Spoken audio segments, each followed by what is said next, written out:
সূচকের ধারাবাহিক পতনের সঙ্গে কমছে পুঁজিবাজারের মূলধন, এতে দিশেহারা বিনিয়োগকারীরা। আজও সূচকের পতনে চলছে ঢাকা স্টক এক্সচেঞ্জের লেনদেন। এই মুহূর্তে ঢাকা স্টক এক্সচেঞ্জে আছেন সহকর্মী আলতাফ হোসাইন। পুঁজিবাজারের সবশেষ খবর জানতে সরাসরি যাব তার কাছে। আলতাফ, দিন দিন আরও ধসের পথে, আরও পতনের পথেই সম্ভাবনা দেখানো দেশের পুঁজিবাজার। আমরা দেখছি টানা পতনে কিন্তু শেয়ার বাজারের সূচকের সঙ্গে সঙ্গে কমছে বাজার মূলধনও, এবং সেই কারণে কিন্তু বাজারের থেকে বিনিয়োগকারীরা কিন্তু আসলে মুখ ফিরিয়ে নিচ্ছেন।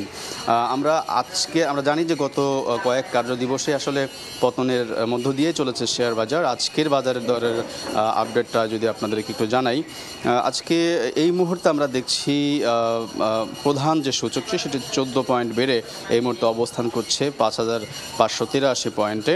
একই সঙ্গে অপর যে দুই সূচক, সেই সূচকও কিছুটা বেড়েছে এবং টোটাল 53,000 শেয়ার হাত বদলে এই মুহূর্তে আমরা দেখছি 200 কোটির উপরে বাজারের টাকার অঙ্কের লেনদেন ছেড়েছে।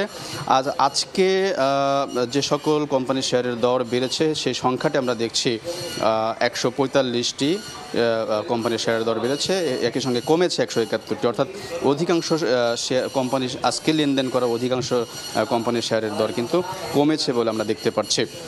তো এইভাবে কিন্তু আসলে লেনদেন চলছে, যদিও আসলে বাজারের যে অবস্থা, সার্বিক অবস্থাটা শুধুমাত্র সূচকের উত্থান এবং পতনের যে ব্যাপারটি সেটি স্বাভাবিকভাবে বাজারের একটা অবস্থা বোঝালেও সার্বিকভাবে ভিতরে কি পরিস্থিতি সেটি কিন্তু আসলে আমরা দেখছি যে দিন দিন এইটা বিনিয়োগকারীরা বলছেন যে বাজারের কিছু খারাপ কোম্পানি, ভালো কোম্পানি না আসা এবং সেই ভালো কোম্পানিগুলো বাজারে ভালো না করার ফলে দিন দিন লোকসানের পথে হাঁটায় বাজার কিন্তু আসলে উঠে দাঁড়াতে পারছে না। এই ছিল আমার কাছে থাকা শেয়ার বাজারের সর্বশেষ খবর।